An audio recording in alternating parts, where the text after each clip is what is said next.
Hello, I'm Philip Duncan. Thanks for joining us for our weekend weather update across New Zealand and parts of Australia. We've got a lot of lows and highs, all in the mix, kind of typical October weather now that October is here.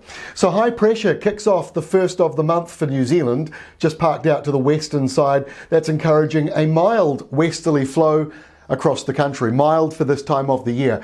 Over in Australia, this big area of low pressure continues to slowly churn away, producing a lot of thunderstorms. When I say a lot, Weather Zone, who are our friends in Sydney, said that they had over 650,000 lightning strikes.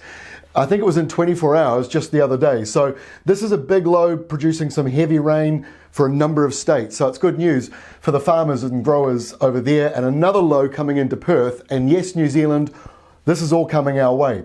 So as we get into Saturday, the low from Australia's eastern side moves out to sea, east of New South Wales. There are still a few downpours lingering, but the bulk of the rain is now falling out at sea. Some of it might still come into Tasmania. The next system coming into Perth with a windy westerly change. But over in New Zealand, the 2nd of October, another fairly calm day across most of the country with high pressure in charge, but a bit of a breeze still through some of the usual mountains and coastal areas. As we get to Sunday, the low from Australia gets further out into the Tasman, getting a bit better organised again just at that centre, but otherwise the front, this line of rain is really what we're monitoring, not so much the low. And I'll show you why, because when we get to Monday, that rain band comes in. It's not really a big stormy low, although 3 or 4 low pressure zones down here around Tasmania, but this is a wet northerly, it's got northeasterlies, northerlies and nor'westers, northerly quarter winds coming through on Monday right down across the country. Southland's the only place really to miss out on the rain, and I don't think there'll be anyone there too worried about that. By Tuesday, the low moves out, or sort of a new area of low pressure moves out. Like I say, it's sort of a vulnerable area for low pressure to form all the way from south of Perth to the New Zealand area near the Chatham Islands. So that's, several thousand kilometres across with this low pressure zone. But there's a lot of high pressure just to the north. And our Climate Watch video for the month of October, that's now out. So please take a look at it. It's on our website and YouTube.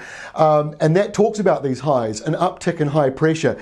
But as you can see, it doesn't mean it's going to be settled over the New Zealand area, but higher air pressure in the zone, in the region, means that might limit how much rain we see falling. And again on Wednesday next week, a big line of high pressure all the way to the north, low pressures all the way to the south, and we're in the middle with the windy westerlies and the showers coming through here and there. So that is the forecast through until Wednesday. It's pretty typical for spring, ups and downs. And don't forget, check out that Climate Watch video. It will cover in more detail what the weather patterns are shaping up like, and the talk of La Nina, which has been around all year, by the way, still showing some signs of turning up, but you can find those full details in our Climate Watch video. We'll see you on Monday. Have a great weekend.